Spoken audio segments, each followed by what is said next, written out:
예, 71페이지 5번입니다. 다음 프로그램은 두 개의 숫자를 가지고 사칙 연산을 수행하는 프로그램이다. 이 프로그램에는 구문 오류, 실행 시간 오류, 논리 오류가 다 산재해 있다. 자, 그것을 하나하나 고쳐가면서 찾아내서 그것을 고쳐서 다시 한번 수행을 시켜보도록 하세요 하는 문제입니다.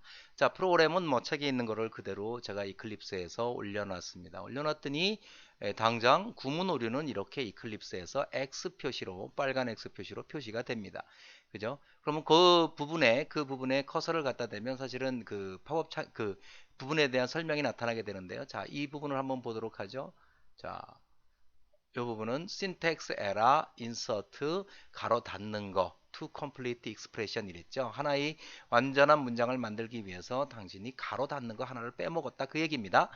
그렇죠? 자, 여기 가로 열고 닫고 이 가로를 닫아주지 않았어요.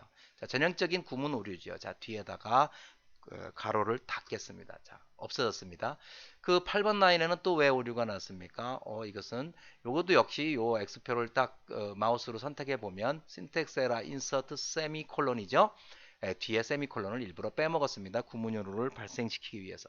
자, 자, 이렇게 되면 구문 오류는 전부 잡힌 것이 되겠죠. 자, 빨간색이 하나도 있지도 않고. 자, 그러면 이제 실행을 시켜보도록 하자라는 거죠. 자, 실행을 시켜보면 역시 이 버튼을 눌러서 실행할 수도 있고요. 캔슬해보고 이렇게 메뉴를 가지고 run 할 수도 있고요. 자, 축약 단축 버튼이 있죠. 이걸 가지고 실행을 하면 됩니다. 자, 실행을 했습니다. 실행을 했는데 system.out.println 3개까지는 나왔는데 마지막에서 뭐예요? i를 j로 나눈 나머지 i를 j로 나누는 곳에서 아리스메틱 익셉션 예외가 발생을 했습니다. 에러가 발생을 한 거죠. 오류가. 자, 그 이유는 뭘까요? 그 이유는 뭘까요? 자, 정수 이거 한번 계산해 볼까요? i는 4 나누기 2 하면 2는 4, 2네요. 이거는 2죠. 그죠? 2. 그다음에 정수 j에다가는 2를 3으로 나눈 것을 집어넣어라. 2를 3으로 나누면 수학적으로 계산하면 0.33333이 무한히 반복이 되겠습니다만은 정수에다가 집어넣으라고 하니까 j 값은 0이 됩니다. 그죠? j 값이 0이 되죠. 그러니까 결국에는 어떤 일이 발생을 하는 거예요? 2를 0으로 나누어라. 그러니까 이것은 오버플로우 에러죠. 사실은. 그래서 이것은 어떤 숫자를 0으로 나누면 그것은 에러입니다. 그래서 실행 시간에 왜냐하면 j 값이 얼마가 될지 모르기 때문에 신텍스 에러, 즉 구문 오류를 못 내는 것이죠. 그래서 이건 실행해 보니까 0으로 나누는 오류를 발생시켰네라는 문제가 되겠죠. 자, 그러면 어떻게 해야 될까요? 이것은 그러면은 뭐 J를 1로 바꾸든지 뭐 조치를 취해야 될 텐데요. 자, 어떻게 하면 좋을까요? 이것을 뭐 6을 예를 들어서 뭐 3으로 나눴다. 그러면 실행 시간에 오류가 나타나지 않겠죠? 자, 그래서 실행을 시켜 보면 자, 그러면 실행을 시켜 보면 자, 이렇게 납니다. 그러면 이제 프로그램은 뭐 이제 결과가 잘 나왔다 이렇게 생각을 하죠. 그러면 자, 얘 인테저 i는 얼마입니까? 4 나누기 2니까 2죠. j는 뭡니까? 6 나누기 3이니까 2죠. 그럼 2하고 2를 더하고 빼고 곱하고 나눈 값을 찍었는데 합계가 2하고 2를 더하면 4가 돼야 되는데 22가 됐고요. 차이는 뭐 2에서 2 빼니까 0 맞고요. 곱은 2는 4 맞네요. 나눈 값도 2를 2로 나누면 1이 됩니다. 문제는 뭐예요? 여기에서 어떤 오류가 발생을 한 거예요? 우리가 이야기하는 논리 오류가 발생을 한 것입니다. 그 이유는 바로 뭘까요? 이 문장일 텐데요. 합계는 i 플러스 j를 해라.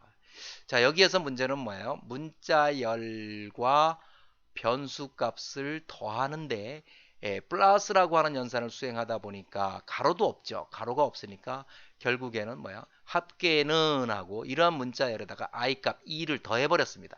그래서 합계는 2가 됐고 거기다 또 j를 더하니까 옆에 갖다 붙여버리죠. 그래서 2가 됐죠. 자, 그럼 이걸 방지하려면 어떻게 해요? 밑에처럼 어떻게 해야 됩니까? 가로를 쳐주는 것이 훨씬 더 프로그램도 명료하고요. 여러 가지로 명료하게 됩니다. 물론 이것이 곱하기일 때는 쳐주지 않아도 됩니다. 왜냐면 우선순위가 얘가 높으니까. 자, 곱하기는 빼볼까요? 그러면 곱하기일 땐 쳐주지 않아도 되죠.